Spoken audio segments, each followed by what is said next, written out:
ये जो शिमर था ना पानी बंद करने वाला, हुजूर की औलादे पाक को कत्ल करने वाला, जब मुख्तार सकफी की फौजें इसके पीछे लगी ना तो ये दौड़ा मदीने की तरफ, मुज़ाफ़ात मदीना में दौड़ता दौड़ता दौड़ता दौड़ता एक ऐसे खैमे में दाखिल हुआ जिस खैमे के अंदर मुसल्ले पे इमाम ज़ैनुल आबिदीन तशरीफ़ फरमा।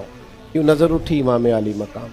दुख भी नहीं बंदे को भूलते, दुश्मन भी बंदे को नहीं भूलते, जिसने तकलीफ़ दी हो वो भी अक्सर याद आता है। तो इमाम ने यूँ नज़र उठाई, देखा चूँकि वो दौड़ा आया था और गर्मी का मौसम था तो सांस फूला हुआ था। तो इमाम फरमाने लगे पानी पिलाऊं? पानी पिलाऊं किसको? जिसने पानी बंद किया। शिमर समझा कि इन्होंने पहचाना नहीं। इमाम उठे, मटके से पानी प्याले में डाला और भर के दिया, का पी लो। प्यास बड़ी शदीद थी, वो पी गया। इमाम ने एक प्याला और भर के दिया, तीसरा प्याला और दिया, जी भर के पानी पी लिया, थोड़ा सस्ता लिया, सांस बहाल हो गई। इमाम मुसल्ले पे चले गए। उसे भी महसूस हुआ कि जो फौज मेरे पीछे लगी थी वो दाएं बाएं हो गई।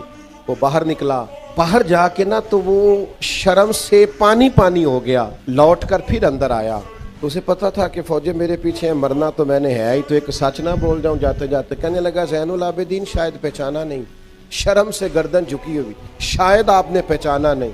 इमाम अल्लाह का जिक्र कर रहे थे, यूं आंख मुबारक उठाई, फरमाया करबला में मेरा सारा ख़ानदान तूने प्यासा ज़िबा कर दिया, मैं तुझे भुला सकता हूँ? तू जैसे ही अंदर आया है मुझे 6 माह के अली असगर की वो खून में लथपथ लाश मुबारक याद आ गई थी। तू जैसे ही अंदर आया मुझे चचा अब्बास के कटे हुए बाजू और उनकी दर्द याद आई थी। और तू जैसे ही अंदर आया है मुझे अपने बाप का नेज़े पे चढ़ा हुआ सर याद आया था। कहते कहते इमाम के फिर आंसू निकले। आंसू पूछे तो शिमर घुटनों के बल बैठ गया। कहने लगा ज़ैनुल आबिदीन पहचान गए थे तो फिर पानी क्यों पिलाया?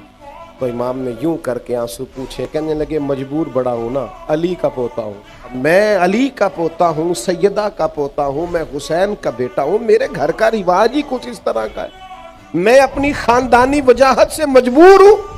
तुम्हारा काम पानी बंद करना है। हमें सिखाया गया है दुश्मन भी आए तो प्याले भर भर के पिलाना है।